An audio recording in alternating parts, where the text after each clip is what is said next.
ओम नमः शिवाय। दोस्तों, स्वागत है आपका अपने चैनल मदर अर्थ योगी की यात्रा पे।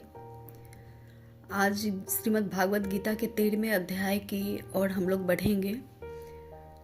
इससे पहले मैंने 2 बार कोशिश की इस वीडियो को डालने के लिए, 13वें अध्याय के प्रथम भाग को,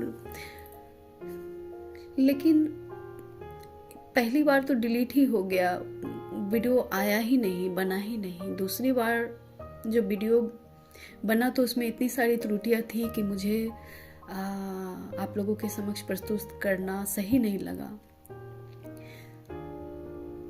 तब मुझे समझ में आया कि ये क्या संदेश हो सकता है यूनिवर्स का, मेरे महादेव का।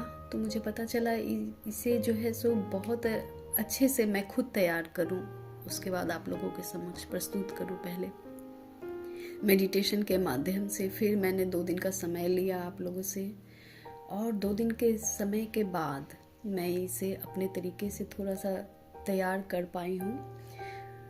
और मेरी आवाज़ पे आज मत जाइएगा, क्योंकि आज मेरी आवाज़ थोड़ी सी आप लोगों को चेंज मिलेंगी। थोड़ी सी तबीयत इधर उधर होती हैं, जब आध्यात्मिक पाथ पे होते हैं तो बहुत सारी चेंजेस जो है बॉडी में, जब उस तरह का समय बनता है, जब जैसे कि पता है हम लोगों को कि अभी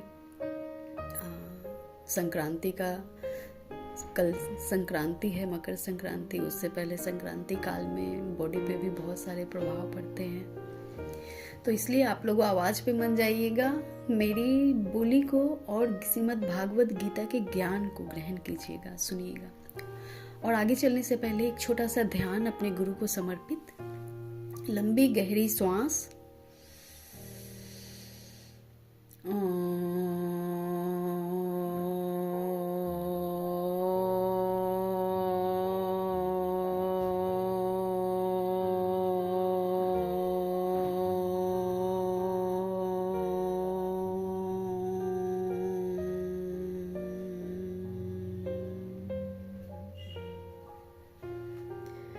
ओम परम तत्वाय गुरुदेवाय मम सर्वेश्वराय शाम्ब सदाशिवाय नमः शिवाय। गुरु ब्रह्मा गुरु विष्णु गुरुदेव महेश्वर, गुरु साक्षात् परब्रह्म तस्मै श्री गुरुवे नमः। ओम नमः शिवाय। तो ये 13वें अध्याय की ओर आज हम लोग चलते हैं। समझते हैं कि ये 13वां अध्याय जो है क्षेत्र क्षेत्रज्ञ विभाग योग के बारे में बतलाता है। अब ये क्षेत्र क्षेत्रज्ञ विभाग योग है क्या, इसे समझते हैं हम लोग। भगवान उवाच इदं शरीरम कौन्तेय क्षेत्रमित्यभिधीयते एतद्धो वेत्ति तं प्राहुः क्षेत्रज्ञ इति तद्विदः।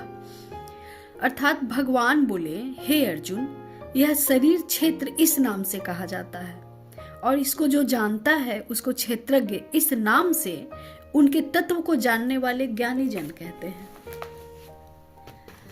अर्थात जो महात्मा तत्व के प्रकृति को समझते हैं वो इस शरीर को क्षेत्र और क्षेत्रज्ञ कहते हैं। क्यों? क्योंकि वो जानते हैं प्रकृति के 5 तत्व जिनसे इस शरीर का निर्माण हुआ है, वो बाहर अग्नि, पृथ्वी, वायु, जल और आकाश, और उसी तत्व से निर्माणाकृत ये शरीर जो है, ये शरीर के अंदर भी वही 5 तत्व विद्यमान है। जो हमारी जो नाड़ियां हैं उसी माध्यम से सभी तत्व इधर उधर बिखरे समग्र शरीर को पोषित करते हैं। 72,000 नाड़ी जो होती है मानव शरीर में, वो सारे जाल की तरह पूरे शरीर में फैली होती हैं। और ये जो 5 तत्व होते हैं ना, वो 5 तत्व जो भी ग्रहण करते हैं हम लोग, भोजन के माध्यम से, श्रवण, आँख देखना जो महसूस करते हैं उस माध्यम से, सभी माध्यम से जो ऊर्जाएं मिलती हैं शरीर को, वो 72,000 नाड़ी में हमारी दौड़ती रहती है। तो उसी माध्यम से सभी तत्व इधर उधर बिखरे समग्र शरीर को पोषित करती हैं। और ज्ञानी जन महात्मा जो होते हैं वो सभी तत्वों को शरीर के 7 चक्रों द्वारा साधना के द्वारा पांचों चक्र में संतुलित करते हैं, पांचों चक्रों को संतुलित करते हैं। वो पांच तत्व की जो ऊर्जा है उसे संतुलित करके वो अपने सभी विकारों से मुक्त होते हैं। अर्थात अब पांच तत्व की संतुलित ऊर्जा को स्वाकाश अर्थात महादेव जैसे नीलकंठ स्वरूप प्राप्त होकर, जैसे महादेव समुद्र मंथन से प्राप्त हलाहल विष को अपने कंठ में धारण कर वहीं रोक लिया था। ऐसे समझें कि समुद्र मंथन यानी आपके शरीर के अनबैलेंस्ड ऊर्जा जो विष पैदा करती हैं। हमारे अंदर जो बॉडी के जो इतने तत्व एलिमेंट है, 5 एलिमेंट, पंच तत्व, वो सारे जो अनबैलेंस जब रहती हैं तो वो विष पैदा करती हैं। और जब साधना की दिशा में बढ़ते हैं तो अनेकों प्रकार के विकार जो है विष बनकर निकलने शुरू हो जाते हैं, जो मानव के मन मस्तिष्क को हिला डालते हैं, है ना। न सिर्फ मन को और मस्तिष्क को, शरीर के बाहर भी कई बार परिलक्षित होते हैं। शरीर के भीतर मन के गांठों द्वारा अनेकों प्रकार के, जैसे दर्द, पेन जो होता है बॉडी पार्ट्स में, पीड़ा, कुंठा, गुस्सा, भावनात्मक द्वंद्व,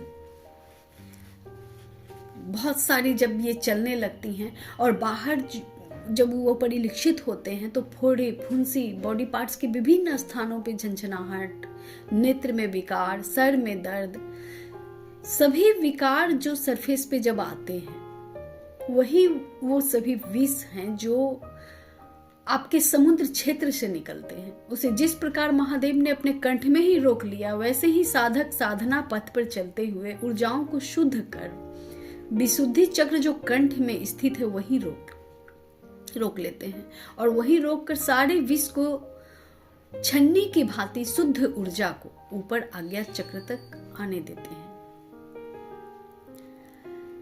जैसे महादेव ने जब हलाहल विष धारण किया तो 5 एलिमेंट से तो उनका मतलब ही नहीं था, पंच तत्व से तो मतलब ही नहीं था, क्योंकि वो पंच तत्व के बाहर हैं।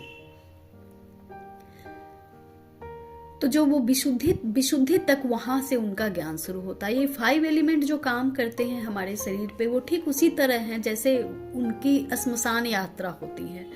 जब मनुष्य के सारे मन स्थिति, उसके जीवन की जो व्यवस्थाएं होती हैं, जो समाज की, जो परिवार की के द्वारा उन्हें समझाया बतलाया जाता है, वो सभी साधना के द्वारा जब वो नष्ट हो जाती हैं यानी जल जाती हैं, तब जो है उसके बाद की यात्रा महादेव की है। अब महादेव हलाहल विष जो धारण करते हैं वो विष को अपने कंठ में ही रोक लेते हैं। तो इसी प्रकार जब विष जब कंठ में ही रुक जाती है तो बहुत सारे मानव का शरीर है वो, उसमें जो जितने 5 चक्र होते हैं, पांचों चक्र जो है वो पांचों चक्र की जो अनबैलेंस्ड ऊर्जा है जिसे आपने ग्रहण किया, सभी कुछ जलने लगते हैं और उसी जलने के क्रम में उसे तप कहते हैं। आप जो जिस समय जहाँ हैं, परिवार में, समाज में, जो भी क्षेत्र आप डील कर रहे हैं, एकांतवास में, ये सभी तत्व जब जलते हैं तो उसे तप कहते हैं और तप के द्वारा ही वो शुद्ध ऊर्जा प्राप्त होती है। तो अब जो है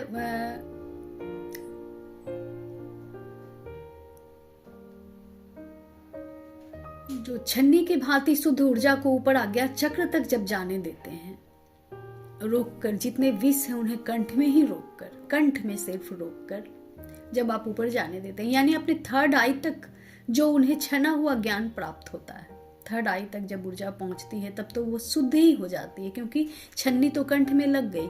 अब वो ऊपर 3rd आई तक अगर ऊर्जाएं पहुंची तो वो छना हुआ ज्ञान प्राप्त हुआ, जो मूल ज्ञान होता है, जिससे वो भूत, वर्तमान और भविष्य को देखकर अपने बचे हुए जीवन को सुकर्म में लगाते हैं और उनके मुख से निकले एक एक वचन ब्रह्म वाक्य के समान फल देने वाला होता है। जब मानव की मन, बुद्धि, आत्मा शुद्ध हो, जागृत हो जाए तो पराक्रम, धैर्य, प्रेम, क्षमा और बल वाला हो, वो ऐश्वर्यशाली होता है, यानी ईश्वर की शक्ति वाला हो जाता है। इतने जो आत्मज्ञानी होते हैं, तपी होते हैं, वो उनके ऐसे महात्मा जन जो होते हैं, आत्मज्ञान को जो प्राप्त होते हैं, उनके वेशभूषा, अमीरी, गरीबी पर मत जाना दोस्तों। उनके आत्मा में जो बल होता है वो कहीं भी मिल सकते हैं, परिवार में, जीवन में, पहाड़ों पे। कई बार पहाड़ों पर भी उन्हें जानने के लिए उन्हें उतना ही तपी मनुष्य जो होता है वही जान पाएगा उन्हें। वो जो महात्मा होते हैं, उन्हें अगर आप तप बल को प्राप्त है तभी आप उन्हें देख भी पाइएगा, समझ भी पाइएगा कि ये महात्मा कौन है। यही सारे गुण जो है ना, वो 5 पांडव पुत्रों में एक एक गुण 5 में थे, जिन्हें भगवान कृष्ण ने एकत्र किया था। समझ गए थे कि ये 5 पांडव में ये 5 गुण हैं। कौन से गुण हैं? धैर्य, बल, पराक्रम, प्रेम और क्षमा। भगवान जानते हैं कि किसी तपस्वी माता के पुत्र ही ईश्वरीय गुण वाले हो सकते हैं, और उनके साथ रह भी सभी गुणों को उभारने का कार्य किया था उन्होंने रहकर। 5 पांडव के साथ कौन थे? भगवान श्री कृष्ण थे, और ये 5 पांडव के गुण को उन्होंने रहकर उभारा भी था, अर्थात ज्ञान भी दिया था उन्हें, तभी वो महाभारत की युद्ध हुई थी। शुद्ध धर्म और अधर्म की युद्ध कहलाई थी। अर्जुन को युद्ध भूमि में जब अर्जुन के मन हारने लगा, अर्जुन को युद्ध भूमि में जब अर्जुन थे तो जब उनका मन हारने लगा तो इन्हीं 5 गुणों का बल स्मरण करा, और आकाश तत्व जो विशुद्ध आज्ञा और सहस्त्रसार चक्र का ज्ञान है, उन्हें जो भय, भ्रम और अविश्वास को दूर कर समाधि स्थिति में अवस्थित हो, यानी समान स्थिति को प्राप्त करो, ऐसा कहकर युद्ध करने के लिए उन्होंने तैयार किया था। और इसी को जो जानने वाले हैं वो क्षेत्रज्ञ योग इस नाम से जानते हैं, और इन्हीं की व्याख्या जो है गीता के 13वें अध्याय में मिलती है।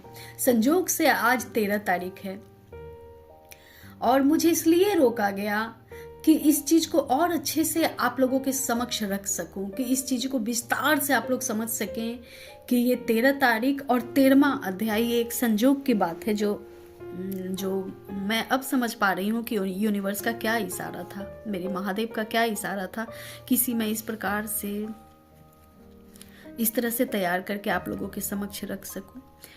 और आगे कहते हैं, हम लोग आगे बढ़ते हैं, आगे कहते हैं भगवान कि ये तो हम लोग समझें कि ये शरीर जो है इस क्षेत्र नाम से कहा जाता है, और इसको जो जानता है उसको क्षेत्रज्ञ इस नाम से उनके तत्व को जानने वाले ज्ञानी जन कहते हैं। तत्व को कैसे जानते हैं? अब ये मैंने अभी समझाया कि 5 तत्व को शुद्ध करके विशुद्ध ऊर्जा तक पहुंचाकर कंठ तक उस विष को, वही अब जितनी भी विष प्राप्त होंगी, चाहे वो आपके जीवन में हो, समाज में हो, परिवार में हो, रहकर जितनी भी 5 एलिमेंट जो बिगड़ी हुई हैं, अब वो जो विष प्राप्त होगी वो मात्र कंठ में धारण होगी, न वो बाहर आएंगी और वो न भीतर जाकर आपको हानि पहुंचाएंगी। वो विष नहीं फैलेगा। अगर बाहर आएंगी तो क्या शुद्ध ऊर्जा प्राप्त होंगी। तो इसे ही समझाने का प्रयास जो है क्षेत्रज्ञ विभाग योग, इसी ज्ञान को देने श्री कृष्ण ने ज्ञान दिया है अर्जुन को। और आगे हम लोग चलते हैं तो आगे कहते हैं भगवान की, हे अर्जुन, तू सब क्षेत्रों में क्षेत्रज्ञ अर्थात जीवात्मा भी मुझ में ही जान। अब जितने क्षेत्र में क्षेत्रज्ञ हैं, क्षेत्रज्ञ कौन है? 7 चक्र जो हैं, 5 एलिमेंट तो हमारे ये पृथ्वी तत्व हो गए, है ना। 7 चक्र ऊपर के जो 2 चक्र हैं, आज्ञा और सहस्त्रसार चक्र। महादेव का कार्य तो यही तक है कि वो उन्होंने विष को धारण किया अपने कंठ में, वो स्वतः स्वयं ही ले लिए उन्होंने उस विष को। और ऊपर के जो 2 और चक्र हैं वो ब्रह्म को प्राप्त होने के चक्र हैं, और इस ब्रह्म को प्राप्त होने के चक्र के इसमें ही समझा रहे हैं महादेव अर्जुन को कि तुम जो है सो तुम सब क्षेत्रों को जानने वाला बनो। जीवात्मा भी में भी अर्थात जीवात्मा भी मुझ में ही जान, और क्षेत्र क्षेत्रज्ञ को अर्थात विकास रहित प्रकृति का और पुरुष का जो तत्व से जानना है वह ज्ञान है, ऐसा मेरा मत है। और इसी प्रकार के जो ज्ञान को जो अपने उस तत्व के, इसी को तत्व ज्ञान कहते हैं। अब इस तत्व के प्रकार के ज्ञान को जो जान लेते हैं, तुम वैसा बनो और वही ज्ञानी है, ऐसा मेरा मत है। यानी भगवान का भी ऐसा ही मानना है कि ज्ञानी वही है जो तत्वों को जानता है। आगे कहते हैं, वह क्षेत्र जो और जैसा है तथा जिन विकारों वाला है और जिस कारण से जो हुआ है, तथा वह क्षेत्रज्ञ भी जो और जिस प्रभाव वाला है, वह सब संक्षेप में मुझसे सुनो। अर्थात जो क्षेत्र जो जैसा है, जैसा भी जिसका जो क्षेत्र है, जिसका जो 5 एलिमेंट का जो काम है, कार्य है, और उसमें जो विकार उत्पन्न हुई है, वो जो भी विकार वाले भी जो एलिमेंट हैं, और जिस कारण से जो हुआ है और किस कारण से उसके स्वरूप में चेंजेज आई है, या किस कारण से वो स्वरूप बना है, चाहे वो विकार सहित हो या विकार रहित हो, तथा वह क्षेत्रज्ञ भी और जो जिस प्रभाव वाला है, वह सब संक्षेप में मुझसे सुनो। अर्थात वो क्षेत्रज्ञ भी सुनो, अब उसके कार्य क्या हैं वो भी सुनो, और वो कौन सा प्रभाव देते हैं वो भी सुनो। सब संक्षेप में मुझसे सुनो। लेकिन हाँ, माफ कीजिएगा, मुझसे सुन। आगे कहते हैं, यह क्षेत्र और क्षेत्रज्ञ का तत्व ऋषियों द्वारा बहुत प्रकार से कहा गया है और विविध वेद मंत्रों द्वारा भी विभाग पूर्वक कहा गया है, तथा भली भांति निश्चय किए हुए युक्ति युक्त ब्रह्मसूत्र के पदों द्वारा भी कहा गया है। अब एग्जाम्पल के लिए मैं ये ले लूं कि मैंने जो इस पे थोड़ी सी समझाने का प्रयास किया, ये मेरे तरीके द्वारा आपको समझाया गया है, जो जिसे मैंने समझा, मैंने जाना। इसी प्रकार जितने भी ऋषि मुनि, इन सबको बहुत विस्तार से इन्होंने बहुत गहरे में जाकर में विस्तार पूर्वक वेद ग्रंथ और कितने चीजों का निर्माण किया है।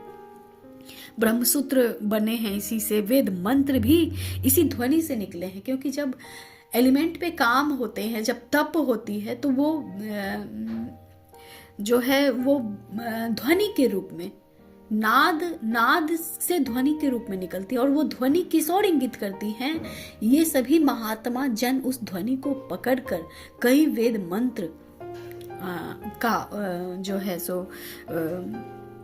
उनको कहा गया है, उनको लिखा गया है, और बहुत से प्रकार से तत्व जो ऋषियों द्वारा हुआ, ब्रह्मसूत्र के पदों द्वारा भी कहा गया है। अब ब्रह्मसूत्र पढ़ेंगे तो ब्रह्मसूत्र भी इसी एलिमेंट पे आधारित सातों तत्व, ऐसे तो और भी आगे जो 144 आयाम होते हैं। अब इन सब का विस्तार के लिए अब आगे आप लोगों को अध्ययन करना होगा, तप करना होगा। ये सिर्फ सुनने से, जानने से नहीं होगा। इस चक्रों पर ध्यान, जो तप साधना होती है, वो चक्रों पे काम होता है, उनका 5 एलिमेंट पे काम होता है। उसके बाद जब वो तपस्वी मनुष्य जो है वो अपने 5 एलिमेंट को जब विशुद्धि तक पहुंचाते हैं, तब उन्हें आज्ञा चक्र और फिर आज्ञा से सहस्त्रसार समाधि स्थिति में वो प्रवेश कर जाते हैं। तो आगे आप लोग जैसे जैसे अपने तप को बढ़ाएंगे, वैसे वैसे आप लोगों को स्व अनुभूति द्वारा ही आत्म तत्व को जाना जा सकता है, और ये प्राप्त तप से होता है। अब तप की कोई एक विशेष स्थल ही नहीं है, तप का कोई भी स्थान हो सकता है। बहुत ज़्यादा आप भीड़ भाड़ में भी रह रहे हैं, बहुत ज़्यादा आप एकांत वास भी कर रहे हैं, टाइम टू टाइम ये सभी ऊर्जाएं जो आपको खींच ही लेगी, अगर आप तप की और अग्रसर हैं तो ये सभी ऊर्जाएं आपको अग्रसर कर देंगी, उस ओर खींच कर ले जाएंगी, जिससे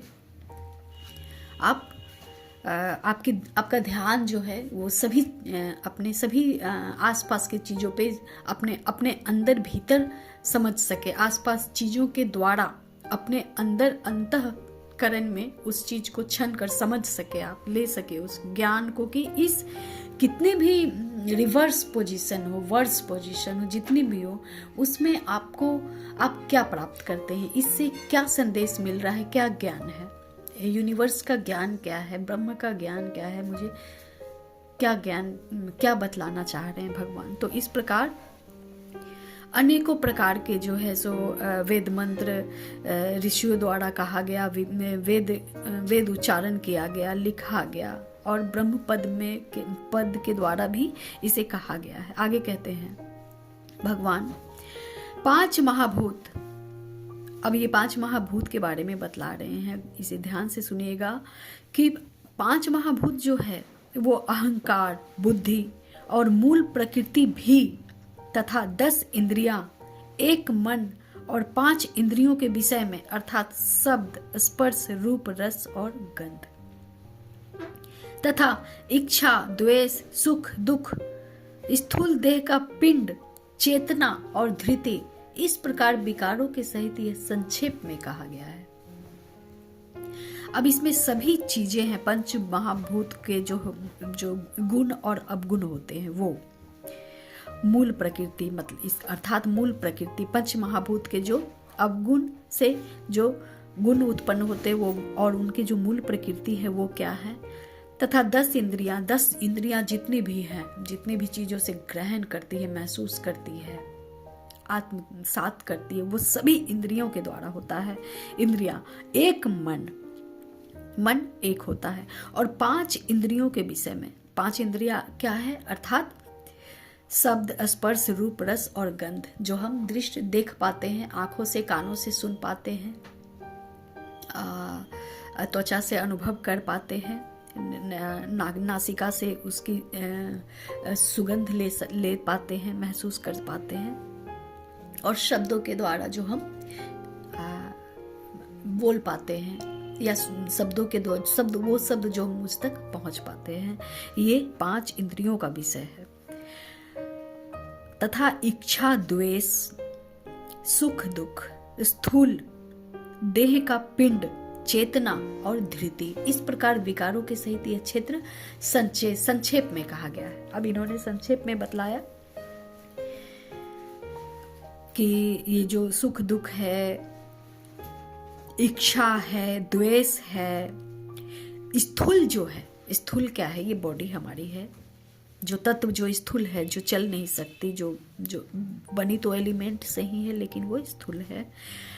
देह का पिंड जो होता है, देह का पिंड, जो ये पिंड से बना हुआ शरीर है ना, मृत्यु के वक्त जो पिंड दान होती है वो मिलती है आत्मा को, कि वो पिंड के द्वारा वो फिर निर्माण कर सके अपने शरीर का। तो देह का पिंड, चेतना जो हमारी कॉन्शियसनेस होती है, धृति धारण करने की जो ऑलरेडी उसमें समाई हुई क्षमता है, और धारण करने की नहीं, बाहरी रूप से नहीं, ऑलरेडी जो वो मूल प्रकृति की धृति है। इस प्रकार विकारों के सहित यह क्षेत्र संक्षेप में कहा गया है।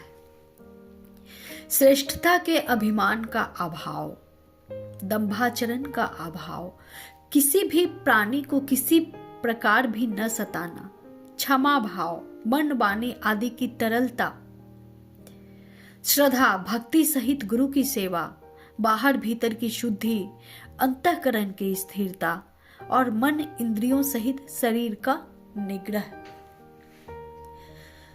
तो अब इसे और भी बहुत अच्छे से इसे मैं और आप लोगों के समक्ष प्रस्तुत करना चाहूंगी। वीडियो बहुत काफी लंबी हो जाएगी इसे बहुत अच्छे से समझा पाने में। तो आप लोगों को अगर वीडियो समझ में आता हो, मेरा ये सीरीज जो है समझ में आता हो, आप लोग ग्रहण करते हो, तो इसे अपना लाइक और सब्सक्राइब कमेंट जरूर करें इस पे, क्योंकि यही आप लोगों की गुरु दक्षिणा होगी। कोई भी चीज ग्रहण अगर मिले, अगर आप ग्रहण करते हैं, तो प्रत्येक चीज का मूल्य हम लोगों को जरूर चुकाना चाहिए। तो इससे एक गुरु दक्षिणा ही समझ लीजिए। अगर आप लोगों को समझ में आता है, वरना आप लोग स्वतंत्र हैं, आप लोगों के इच्छा पे डिपेंड है, मेरी कोई इसमें आप लोगों को जबरदस्ती नहीं की गई है। तो मिलती हूँ आपसे अपने अगले वीडियो में, जो 13वें अध्याय का दूसरा पार्ट होगा। जिसे हम लोग फिर से बहुत अच्छे से इसे श्रवण, और चूंकि ये बहुत बड़ी चैप्टर है, 13वां अध्याय जो है, इसे बहुत विस्तार पूर्वक और अच्छे से समझाया गया है। तो इसे मुझे लगता है कि 3-4 एपिसोड में ये ख़त्म होगा। मैं कोशिश करूँगी कि इसे जल्दी से जल्दी आप लोगों के समक्ष देती रहूँ। टाइमिंग की कोई अवधि नहीं होगी, मैं किसी भी समय में इसे रिकॉर्ड करके आप लोगों तक इसे पहुँचाने का प्रयास करूँगी। तब तक आप सभी पे परमात्मा की असीम कृपा, परम प्रकाश की ओर आप लोग अग्रसर हों, आनंद सदा आनंद में रहें और उन परमात्मा की आशीर्वाद सदा आप लोगों को मिलती रहे। इसी के साथ मैं आज्ञा चाहूँगी। ओम नमः शिवाय।